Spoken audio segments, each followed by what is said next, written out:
My name is Tyson Brown, and I'm the author of The Water's Edge, Evolution, Seafaring, and the Global Dispersal of Humanity. Humans have been drawn to the water's edge since ancient times. In this book, we shall explore the history and reveal a great mystery about our past. It's a story, it's a fantastic narrative, and hopefully overall it'll get a lot of people thinking about where we come from, who we are as a species, and the importance of water, coastlines, and places like this. It's a combination of two people behind this project, plus some people behind the scenes, a project manager, editors, those kind of things. But Paul had the idea. He's the sailor with decades of experience who's been all over the world, sailed by himself. And it started off with what he observed, I believe it's in the San Blas Islands off of Panama, where he saw some indigenous boats moving so fast. The story is kind of simple. We've been so conditioned just to think one particular view about where we come from. So we are primates, we evolved in the jungle, and we slowly became anatomically modern human beings. But have you ever asked the question, is the place where this story takes place, is it accurate? Meaning that, is it possible that rather than it taking place terrestrially and inside some dense jungle, that this important part of our history took place along a coastline of some ancient lake? And after asking it, we've come to the quite clear conclusion that the answer is yes. That the terrestrial model is inaccurate, that what we've been fed throughout most of our lives is a false sense of who we are. We are aquatic, we have aquatic history. When you're staring out on the coastline, no matter where you are, or when you're walking along a river, remember, that's where we've come from, that's where we evolved from. It's critical. I even think it's in our memories. I think if you think deep about it, it's in your memory. You spent 9 months in your mother's womb, covered in water. When you're a baby, you could be born in a pool and swim around like a fish. We do lovely things like this, like we paddleboard with our dogs. So when you're sitting on a beach relaxing, just staring out into the open sky and sea, you're looking at the physical space, the ecosystem, the environment out of which you emerge. We have so much in common we have more in common with dolphins than apes. Think about that. Then think about though, what if we're on the coastline?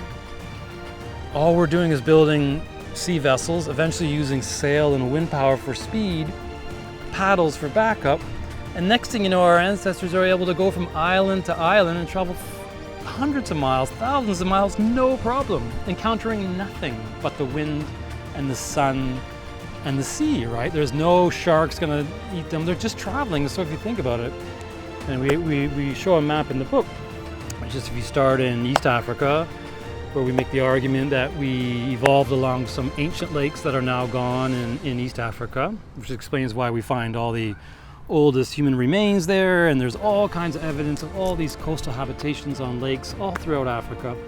And then we move into Saudi Arabia. So we look at crossing the Red Sea, going around the Gulf of Aden, and then working their way around what is now places like India, South Asia. They could cross into Australia, into Japan, and it's all along the coast. It's very possible.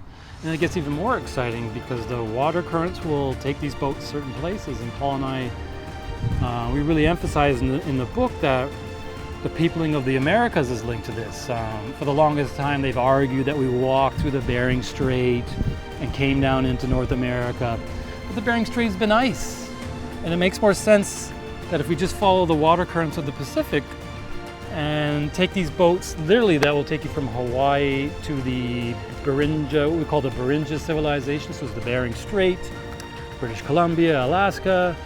And then boats can go up there from the middle of the Pacific, and then they work their way down the coastline perfectly, all through the Kelp Highway of the west coast of the United States and British Columbia.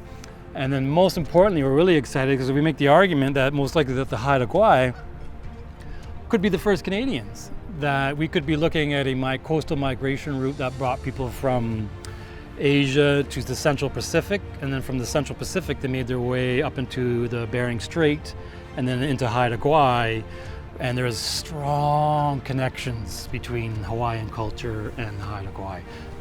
As a result, this research explores many areas long overlooked and ignored by the mainstream. It is a dynamic and alternative narrative about antiquity and our history, which can never be separated from the sea. Quote unquote. The last 20 years have seen a major change in our approach to the thinking about human origins. The focus has moved steady down to the shorelines of freshwater lakes and the seacoast.